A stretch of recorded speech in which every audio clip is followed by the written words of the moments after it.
right, welcome back, ladies and gentlemen, to the GSL Code A round of 32. Hope you guys could enjoy seeing the Korean commercials on camera there behind us. The one where the girl pulls on her shoe like a sock freaks me out every time. I wonder if people actually watch those commercials while they're in that little downtime. I don't know. There. I don't know. I like the one that says "Be waterful." Be waterful. I actually just told MaKa to be waterful in chat. I did. I told him to be waterful, and he's actually spawning as the yellow Terran, and he actually said yellow water. Anyway. He's going to be remember waterful to be a good downloader, too. Yeah, be a good downloader. That's what those ads we were seeing earlier about with the crazy werewolf noise. So obviously, MaKa made it to the round of 16 last season. He didn't get knocked out. He went to Code A Purgatory, where you don't go up, you don't go down. You just have to try again next time. Yep. Yeah, this guy, MaKa, we talk about people being around for a while. MaKa's actually been around for freaking ever. He actually won some of the biggest tournaments in the beta. He was actually considered by many to be the best player in the world. That's something a lot of people forget about in Korea. There were all these players that didn't get streamed a lot. In the United States, people were like, oh, well, I think this foreign player is actually the best player in the world. I thought Idra and White were the best players in the world, but actually there were players in Korea that were just so much better that we never even got to see. And MaKa was one of those guys. Now here's Sjow. He got in on a Code A seed because he had one of the higher ranks for foreigners, of course, at MLG Anaheim. This guy's actually well known for having low APM and still playing extremely well, and also well known for not scouting sometimes in certain matchups because his builds are... What he says is his builds are so solid that even if he scouted something, he wouldn't change what he was doing. That's the theory behind it, although from what I've heard, there's been a couple times when he has lost games because he didn't scout in time. So, I don't know. We're going to see if he's going to do that today, though, of course. But yeah, doing very well in MLG Anaheim. This is another guy who has, you know, about a dozen golds and silvers from various foreign tournaments, you know, 4PL DE tournaments and stuff like that. Go for SE2 cups. Yeah, he's won tons of those little online tournaments. I remember looking at Sjow back around, I guess it was about a year ago, October, September. He was winning so many online tournaments. I was like, well, this guy's actually going somewhere. He's got a lot of potential. And here he is in Korea a year later. He's got his first shot. He's playing against MaKa, though. One of the masters of Terran versus Terran. See if you can take him out. Yep. And remember, this guy, Sjow, you know, he's coming from Sweden, right? Hasn't been in Korea very long. He's been here less than a week. Actually, we're going to talk about him in just a minute more because game number 1 is starting on Crossfire. Sjow versus MaKa. Can the Swedish player defeat the Korean? We'll find out in just a second.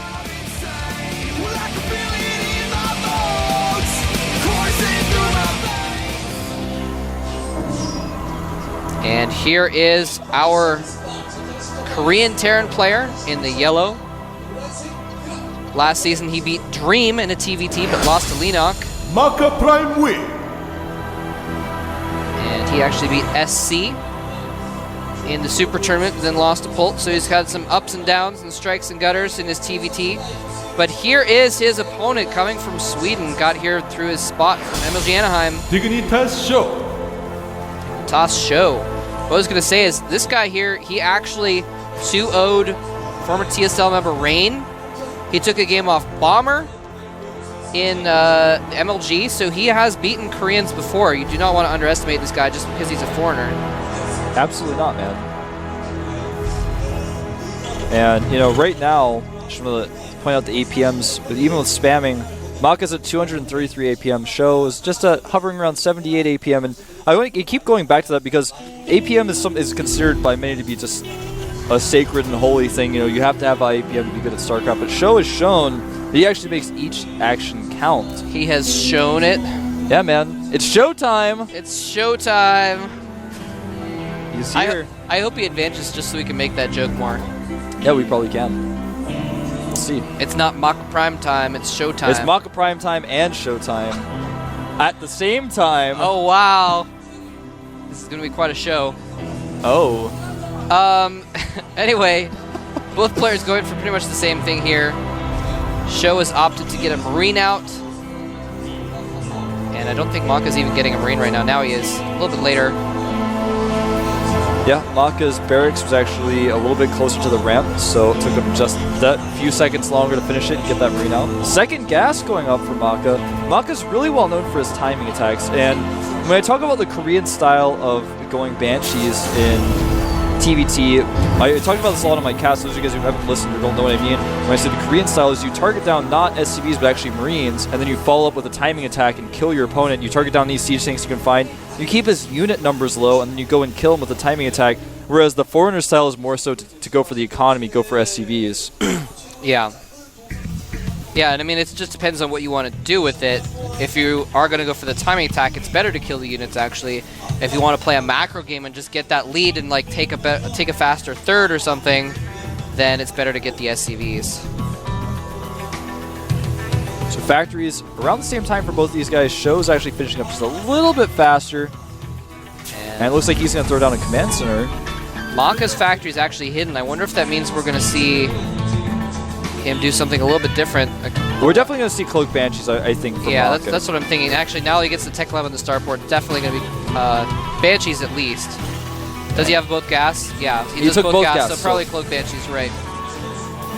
So Sjow is going for a faster command center, obviously getting a reactor on his barracks. Probably going to use that for a little bit of Marines, a little bit of Hellions, switch it quite a few times.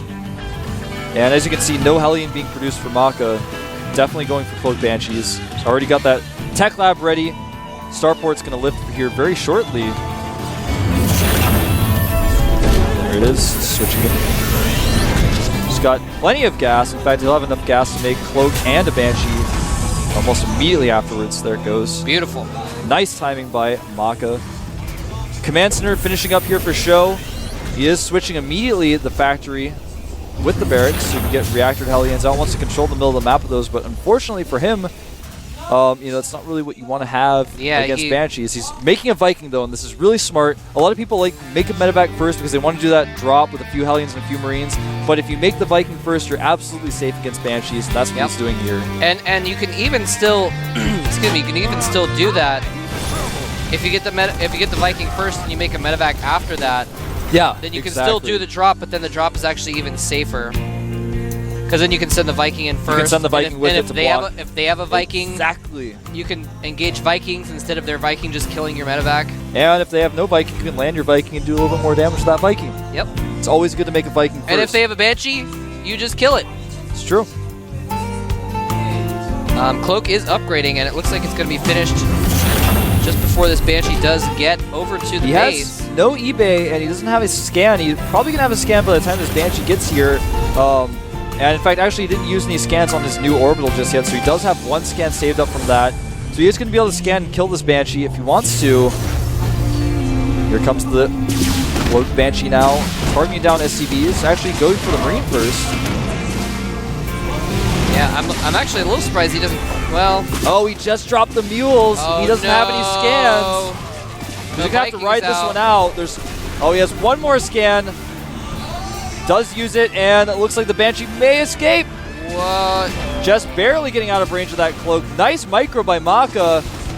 Banshee up to 7 kills now. Yeah, he actually kind of skirted the edge, so he stayed in range a little bit longer. Took more hits than he needed to, but still kept the Banshee alive, and is now going to retreat since his Cloak is about to run out of energy. And the next Banshee is coming in from the other side. Still no eBay. Actually, I take it back. eBay just finished. eBay hasn't made any turrets though, and the second Banshee could potentially do some damage. 2 Vikings are out now though. Making a third Viking. Hellions. Doesn't want to lose map control. And scans, and that was kind of a wasted scan. I don't know why he scanned when there was just one Viking there. You can't kill it with just one Viking in that amount of time. Nice control again by MaKa. He's killing so many workers here.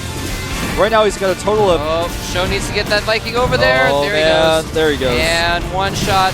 Second volley kills it. Good stuff. Still killing workers though at the natural with the other Banshee. And MaKa is just crushing through Sjow. And something we haven't talked about yet is in the mini-map, you guys are going to shove in a second, is that timing attack I was talking about. There it is. Tons of units streaming across the map for MaKa. He has a 20 supply lead. He's going to have Blue Flame Hellions. Ton of SCVs as well. He's going to have Blue Flame to help defend this, but MaKa does have siege mode. He's going to be very careful with how he engages this. If he can take out the Hellions safely before Blue Flame is done, or before they can engage really the way they want to, he'll be in great shape. Sjow is very smartly going to just stall. Oh, nice hits on those Hellions. Ooh, needs to be careful of those tanks, though. And, you know, the Command Center is almost in a position where it can't retreat. If MaKa decides to go and target it down, he'll be able to, and now he's completely contained. Vikings flying over Marines. Big mistake by Sjow. Here he comes in, trying to push into the main now. He's landed his Vikings since they're not going to do any good at this point. Blue Flame Hellions are the key to his defense right now. And these depots are falling. And if one more depot falls, he's actually going to find himself supply log. MaKa is bunkering the top of the ramp, almost getting those Hellions. They're getting very low, and more tanks are rallying in here.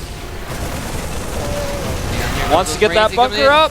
He's not sieged up. He tries to go in and get the last couple Marines, and he does get all of the Marines. The tanks, though, are now killing his Vikings. He's trying to repair, but the Vikings just taking so much damage.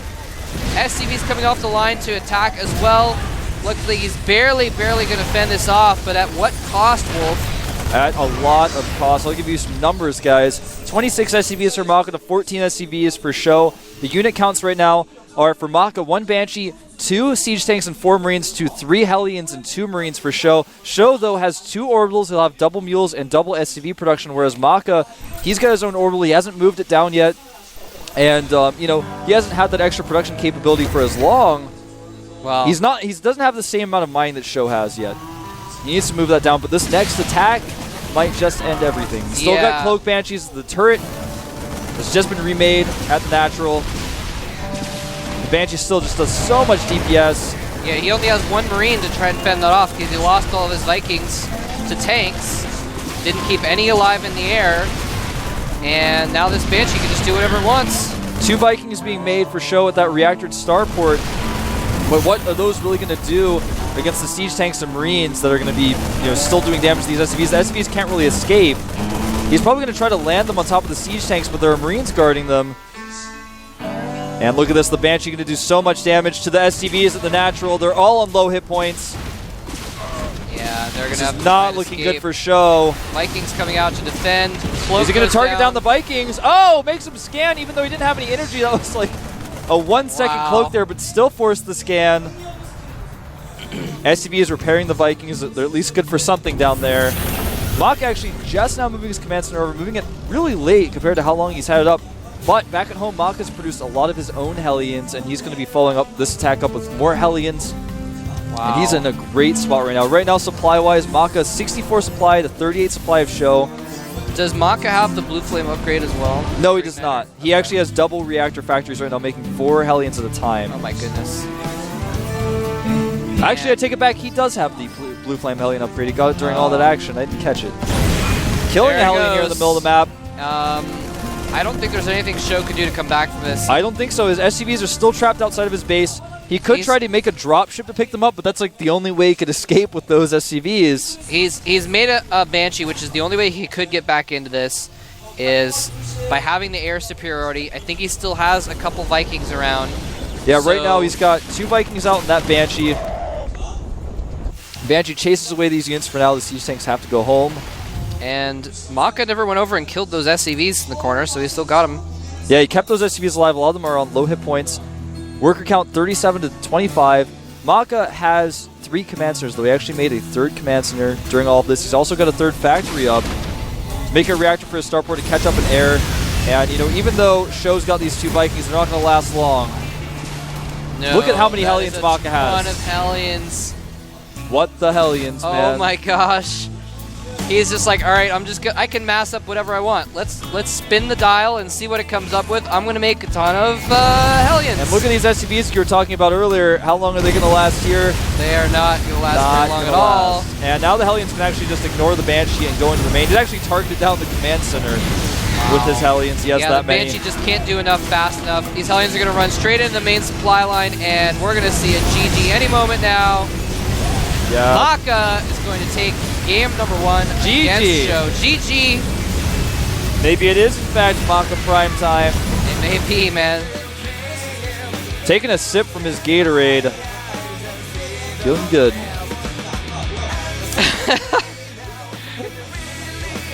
I don't know why, it just looked really amusing the way he kind of like nonchalantly wiped the Gatorade off his lip. Sjow doesn't look very happy about that. No, he does not. That's okay. He's still got 2 more chances, so if he fails this next one, he's going to be out. But if he can take MaKa down on the next map, you know, he's got a chance. It's not out of it yet. The map is going to be Antigua. Antigua Shipyards. You know, I think the Terran's going to be favored on this map. Yeah, I would say so, definitely. Personally. You know, in this map, no matter what, I think a Terran will win. And we're all going to have to live with that. That's good for Sjow because he is one of the 2 Terrans that's playing. Yeah. If you look at it that way, I guess he's got a 50% chance of winning. Let's flip a coin and call it a night. I just want to try and go back and think about like what Sjow could have done differently there. He made the Viking. He had some botched control. He lost so many SCVs with his natural. You know, he didn't pull the Viking. He had the Viking in his main, just out of range of the other Viking, so he got a bunch of kills, even though he had vision of it. It wasn't even cloaked. Oh, yeah, and then, that's right. while that was going on, MaKa was getting like 12 more SCV kills at his natural. Yeah. He just didn't deal with the harassment well at all. A little bit of a multitasking control. Mishap. And you know what? You know, Sjow, he's been in hundreds of tournament games. You know, at least a few hundred tournament games at different times. But this isn't. I don't know if he's been on stage like this before. Yeah, I don't know if he was on stage at MLG or not, but this is a different situation. He's in a foreign country. He's not in his home territory. He is where the Titans live, man. He is among the Giants, and that may be intimidating. So I don't know if he's playing at his best level right now. Yeah, I think he's just going to have to narrow his mind, focus on the game, pretend it's an online tournament. Just get focused. I'm serious. He's won so many online tournaments. He's just got to get focused, let go of the pressure, and just get in the game. He's been in this situation hundreds of times before. He's been, you know, he's dealt with cloak banshees. He can do this. We're going to jump into the game right now. This is the GSL Code round of 32. I am Wolf. With me is Moltrap.